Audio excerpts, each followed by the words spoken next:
Hadirin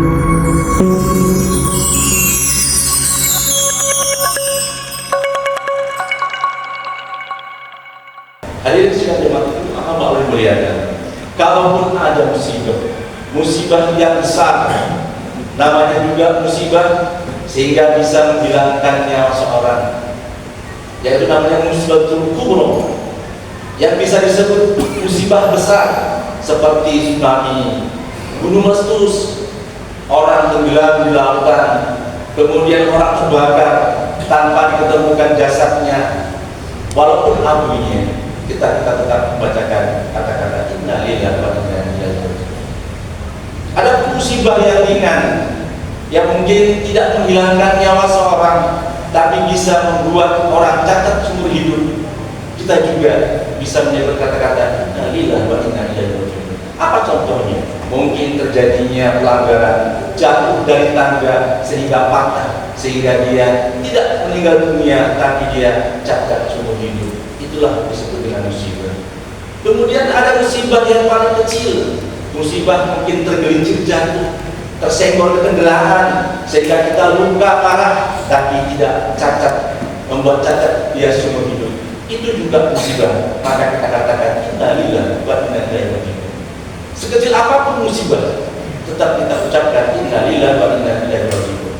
Jangankan orang muslim, orang non-muslim pun ketika mendapat musibah, kita tetap ucapkan inna lillahi wa inna ilaihi raji'un. Jadi sudah Allah muliakan. Itulah sebuah musibah. Musibah bukan karena disengaja. Musibah itu terjadi karena Allah Subhanahu wa taala. Pantas kita ucapkan seperti itu. Tapi kalau musibah yang terjadi dilakukan oleh orang-orang yang sengaja untuk menghilangkan nyawanya, misalnya dia terjun dari lantai 10 sehingga mati, tak perlu kita ucapkan inna lillahi wa inna ilaihi raji'un, karena itu bukan kadar Allah. Matinya seorang itu adalah kadarnya Allah Subhanahu wa taala. Hadirin sekalian pada Jumat Allah yang muliakan. Kemudian Rasulullah SAW ketika itu ditanya oleh sahabat, ya Rasulullah, mal sari'u wa mal musrah lahu. Apa yang Rasulullah maksudkan tentang musrihun dan musrih lahu katanya? Itu artinya itu adalah sebuah istirahat dan peristirahatan. Kata Rasulullah SAW, katanya orang-orang yang istirahat, orang-orang yang istirahatnya itu bukan karena istirahatnya karena kelelahan yang lain, karena istirahatnya itu adalah istirahat yang memang itu sudah ketentuan Allah atau pada Allah. Maka Rasulullah SAW menjawab, al-abdul mu'min yastaribu min nasabil dunya wa azaha ila rahmatillah.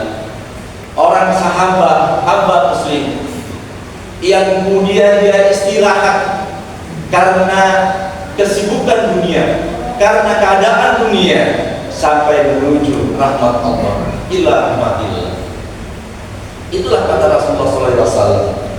Kemudian Rasulullah menerangkan bahwa Rasulullah SAW menegaskan bahwa istirahatnya orang-orang mukmin itu adalah benar-benar istirahat, sungguh-sungguh dia istirahat. Yang istirahat itu karena Allah Subhanahu wa taala. Istirahat capek karena lelahnya beriman kepada Allah, karena capek beriman beribadah kepada Allah, karena capeknya karena mencari nafkah di jalan Allah Subhanahu wa taala demi memenuhi kebutuhan keluarganya.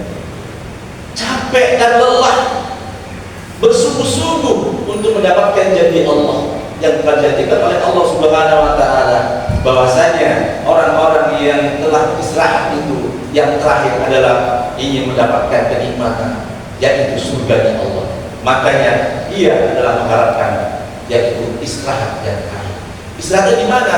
Yaitu di alam kubur, alam barzakh.